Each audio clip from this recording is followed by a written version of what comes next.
कामो योनि कमला वज्रपाणि गुहा हसा मातर शिवाभ्र अभ्रमिन्द्रः पुनर्गुह्या सकला मायया च पुरुषचेषा विश्वमातादि विद्योम। हे भगवती, हमने जो कुछ भी बात कही, हमारा मन ज्ञान ध्यान की तरफ लगे। इतनी सारी देवियों का हमने नाम लिया। हे भगवती, आप ही काम, आप ही योनि, आप ही कमला, जो पंचशाक्षरी के मंत्र के बीच का ये अर्थ है। क ए ई ल यहां पर दिया गया, मैं अभी बता दे रही हूं। काम योनि कमला वज्रपाणी, और फिर एक आता है गुहा। कामो योनि कमला वज्रपाणी गुहा। गुहा जो होता है वो माया बीज होता है। माया बीज। और हसा मातर शिवा, शिवा अभ्रम इंद्र। ह और सा, और मातर शिवा यानी वायु, और अभ्र यानी आकाश। और फिर से कहते हैं पुनर्गुआ सकला माया। फिर से गुहा मंत्र, गुहा मंत्र मीन्स माया बीज। और फिर सकला, सकल, तो क ए ई ल, फिर माया बीज। ह स क ह ल, फिर माया बीज। सकल, फिर माया बीज। ये पंचसाक्षरी होता है। तो सकल पे आते हैं पहले तीसरा वाला कूट। यहां पर दिया है सकला माया, उसका अर्थ दिया है सकला माया। मतलब देवता कह रहे हैं पंचसाक्षरी का तीन कूट है ना। वाग भव कूट होता है, फिर उसका लास्ट जो होता है शक्ति कूट होता है। तो ये तीन कूट जो है, तो उसमें जो आखिरी जो कह रहे हैं कि सकला माया, सब कुछ आपकी माया है। शुरू कहाँ से हुई? पहले वाले कूट से शुरू होती है, वाग भव कूट से। तो पंचसाक्षरी को तीन भागों में बांटा गया। तीन कूट, क ए ई ल, माया बीज एक, ह स क ह ल दूसरा कूट, और तीसरा कूट सकल, ये तीसरा कूट। तो पहले वाले कूट को कहते हैं वाग्भव कूट। फिर काम बीज कूट, कूट यानी ग्रुप। ओके, मैं थोड़ा संक्षेप में बता रही हूँ, समय बहुत हो गया और समाप्ति नहीं होता। चलो ठीक है। तो पहले वाले को वाग्भव कूट, फिर काम कूट, फिर शक्ति कूट, तीन ग्रुप में डिवाइड हो जाता है। पहले वाले ग्रुप को अग्निखंड, दूसरे वाले को सूर्यखंड, और तीसरे वाले को चंद्रखंड, ऐसा भी हम कहते हैं। इनकी मेडिटेशन होती है। इनके अर्थ अलग अलग प्रकार से होते हैं। इसी को गायत्री भी कहा जाता है। इसी को, इसके संप्रदाय के अर्थ अलग अलग होते हैं। इसका लौकिक अर्थ अलग होता है। इसका मंत्रात्मक अर्थ होता है। इसके रहस्य होते हैं। इसके तत्व होते हैं। आप पढ़ने जाओगे गूगल पर, आप परेशान हो जाओगे, आपको कुछ समझ में आने वाला नहीं है। आप नोट्स बनाओगे फिर भी समझ में आने वाला नहीं है।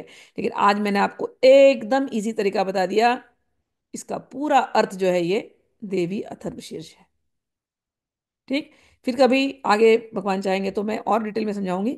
लेकिन कूट ये होते हैं तीन, अग्नि सूर्य चंद्रमा, की पूरी शक्ति इस पंचदशाक्षरी मंत्र में आ जाती है। वाग बीज कूट में सरस्वती की शक्ति, काम बीज कूट में दोनों की प्रकृति पुरुषात्मक शक्ति, और शक्ति कूट में देवी भगवती की अपनी शक्ति। सकला माया, जो लास्ट जो वर्ड है ना कूट, सकल, हमारा दिमाग हमेशा कोडेड रहता है सकल सकल सकल, बट उसका यहाँ पर अर्थ दिया सकला माया। सब कुछ ये माया की ही शक्ति यहाँ पर चल रही है। शुरू कहाँ से होती है? काम से। काम किसका? शिव शक्ति का काम। शिव शक्ति की, शिव शक्ति को इच्छा हुई ये पूरे जगत को बढ़ाने की। तो पहले काम, क ए ला के बता रही हूं कि पहले शिव शक्ति को इच्छा हुई कि इस जगत को बढ़ाने की। स एकाकी न रमते, एको श्याम, एको अहम बहुश्याम। तो पहले वो बीज रूप में थे दोनों शिव शक्ति एक साथ जुड़े हुए। फिर उनको इच्छा हुई आगे बढ़ाया जाए। तो क ए फिर योनि, भगवती की योनि प्रकट हुई। योनि यानी गर्भ। तो पहले दोनों की इच्छा, पहले भगवान की इच्छा कि बढ़ाया जाए ब्रह्मांड को, खेला जाए। फिर भगवती का गर्भ, जिसको हम कहते हैं हिरण्यगर्भ, ब्रह्मा जी का हिरण्यगर्भ, ब्रह्मा जी उसमें रहते हैं। फिर वो गर्भ प्रकट होता है, और फिर कमला प्रकट होती है।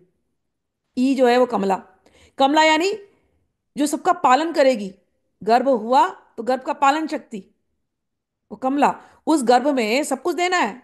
बच्चे भी इतने होने वाले हैं, सृष्टि पालन मतलब शुरुआत होने वाली है। हर प्रकार के जीव जंतु होने वाले हैं, हर प्रकार के पौधे होने वाले हैं। उनको देने के लिए ये खेल चलता रहे। पौधों को कैसे मिलेगा खाना, जानवरों को कैसे मिलेगा खाना, इंसानों को कैसे मिलेगा भोजन, पौधा से लेकर के इंसान की ये जो साइकिल कैसे चलेगी, ये पूरा सब कुछ करने के लिए जो संपदा चाहिए, जो कुछ मटेरियल चाहिए, कौन देगा? तो वो लक्ष्मी का स्वरूप है। तो पहले दोनों ने डिसाइड किया चलो करते हैं। फिर योनि, योनि से, अब योनि में वो एक गर्भ बनता है। उसमें ब्रह्मा विष्णु और रुद्र की शक्ति, ये तीनों आती है, त्रयात्मक शक्ति योनि में। ब्रह्मा जी क्रिएट करेंगे, विष्णु जी पालन करेंगे, और रुद्र जी संहार करेंगे। ये पूरी त्रिपुरा रहस्य में बताया गया, स्टोरी स्टोरी के माध्यम से बताया गया। तो ये तीनों का मेन होता है। उसके बाद कमला रूप में ये रहती है। सब इन देवताओं को कौन पालेगा? देवता काम कर रहे हैं, तो देवता को पालने के लिए भी तो ये रहती है। फिर नेक्स्ट इज वज्रपाणी, इंद्र। ल अक्षर से, क ए ई ल, इंद्र। इंद्र यानी इंद्रियां, इंद्र यानी इंद्र, इंद्र के साथ के सारे देवता। तो पहले दोनों ने इच्छा करी, फिर गर्भ धारण किया, फिर ब्रह्मा विष्णु महेश यानी कि सतोगुण रजोगुण तमोगुण, ये तीनों से तीन देवता आए। फिर इन तीनों गुणों से, सात्विक रासिक तामसिक गुणों से, फिर बाकी की इंद्रियां बनती हैं, इंद्र इत्यादि देवता बनते हैं। ठीक। तो वो सारे का निर्माण होता है उनसे फिर। और ये पूरा एक एक सेट ऑफ वर्क होता है। फिर मायाबीज से उसको किलित किया, कि ये किलित मतलब, ओके, अंडरस्टैंडिंग के लिए पहले ये सेट ऑफ वर्क होता है। मायाबीज यहाँ पर काम कर रही है। फिर वो गर्भ अंदर अंदर अंदर डेवलप हो रहा है, सारे देवता वगैरह डेवलप हो जाते हैं। आप लोगों ने भागवत अगर मेरी सुनी होगी तो उसमें बताया मैंने, सारे देवता इकट्ठे हो जाते हैं डेवलप यहाँ तक। फिर देवताओं को पता नहीं चलता करना क्या है हमको।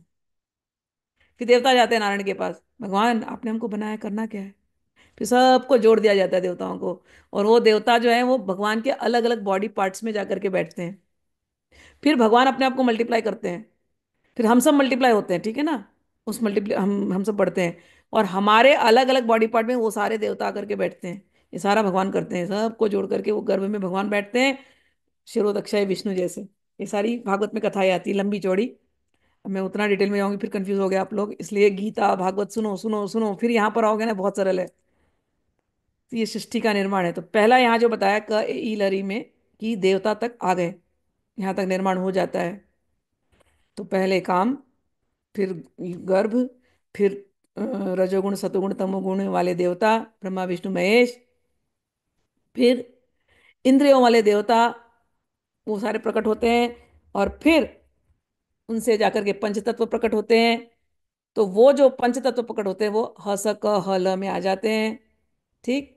और पंच तत्व से फिर ये पंचभूतात्मक सृष्टि प्रकट होती है, उससे हम लोग आते हैं। और फिर लास्ट का जो मंत्र दिया, सकल माया, कि ये सब कुछ सकल माया, यहाँ से जो शुरू हुई, ये इस माया के आवरण में सब कुछ आ जाता है। शुरू कहाँ से होता है? भगवान की इच्छा होती है कि इस सृष्टि को बढ़ाया जाए, वो भी भगवान के अंदर भगवती ही डालती है। और फिर देवता प्रकट होते हैं, फिर इंसान प्रकट होते हैं, सृष्टि चलती है। सकल माया, सकला माया, सब कुछ माया की शक्ति से चलती है। यही पंचसाक्षरी का अर्थ है।